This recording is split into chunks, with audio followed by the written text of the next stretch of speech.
Hello friends, welcome to my channel Knowledge Gained by Pooja. And today in this section, poem section, we will going to discuss and read Where the Mind is Without Fear. It's written by Rabindranath Tagore. So let's read it. It's a very nice poem and it's a great explanation. Where the mind is without fear and the head is held high, where knowledge is free, where the world has not been broken up into fragments by narrow domestic walls, where words come out from the depth of truth, where tireless striving stretches his arms towards perfection, where the clear stream of reason has not lost its way into the dreary desert sand of dead habit, where the mind is led forward by thee into ever widening thought and action, into that heaven of freedom, my Father, let my country awake. This was the poem. Where the mind is without fear कवि रविन्द्रनाथ टैगोर के सपनों के भारत में स्थापित किया गया है। यह वह भारत है जो उन्हें आशा है कि ब्रिटिश शासन से अपनी स्वतंत्रता के बाद बनाया जाएगा। हालांकि वास्तविकता में भारत में कवि की कल्पना की गई सभी चीज़ों का उल्टाव हो रहा है। और इस पोयम में हम लोग यही जानेंगे कि हर लाइन का क्या मतलब है। जो पहला जो लाइन है, where the mind is without fear and the head is held high, where knowledge is free, where the world has not been broken up into fragments. इन पंक्तियों में कवि कल्पना करते हैं कि वह अपने देश को कैसा देखना पसंद करेगा। वह कहते हैं कि उसके किसी भी देशवासी को हर समय अपने मन में डर नहीं रहना चाहिए। इसके बजाय उन्हें निडरता से सर उठाकर जीना चाहिए और स्वयं पर विश्वास करना चाहिए।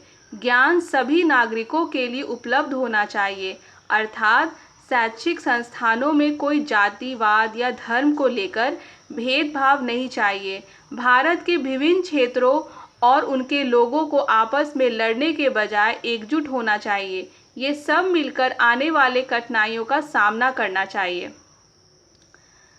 Where words come out from depth of truth, where tireless striving stretches his arms toward perfection, where the clear stream of reason had not lost its way into the dreary desert sand of dead habit.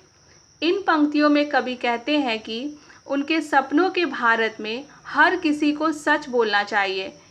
किसी भी व्यक्ति को अपने फ़ायदे के लिए झूठ नहीं बोलना चाहिए। प्रत्येक व्यक्ति को खुद को सुधारने के लिए प्रयास करना चाहिए, तब तक कि वह स्वयं संतुष्ट ना हो जाए। इसके बाद वह पानी की एक अनियमित धारा होने की कल्पना करता है, जिसके माध्यम से कोई आसानी से प्रगति कर सकता है बिना किसी बाधाओं का सामना किए। और वहीं दूसरी ओर वह एक रेगिस्तान बनने की आदत की कल्पना करता है, अर्थात पानी की धारा उस रेत में खो जाती है। इसका अर्थ यह है, वह यह कह रहे हैं कि उनके देश के लोग अंधों की भांति अंधविश्वासों पर विश्वास करते हैं और वह उन्हें तर्क के आवेदन के माध्यम से मान्यताओं पर सवाल करना चाहेंगे।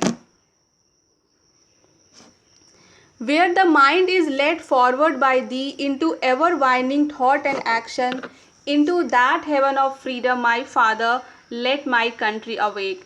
और इन पंक्तियों में कवि सीधे भगवान से कह रहे हैं कि वह चाहते हैं कि अपने देशवासियों को उनके नेतृत्व में ले जाएं, ताकि वे अपने विचारों और उनके कार्यों दोनों के क्षितिज को व्यापक कर सके। यदि वे ऐसा करने में सफल होते हैं तो भारत स्वर्ग में रूपांतरित हो जाएगा, एक स्वर्ग जहां कि उसके सभी नागरिक वास्तव में स्वतंत्र होंगे।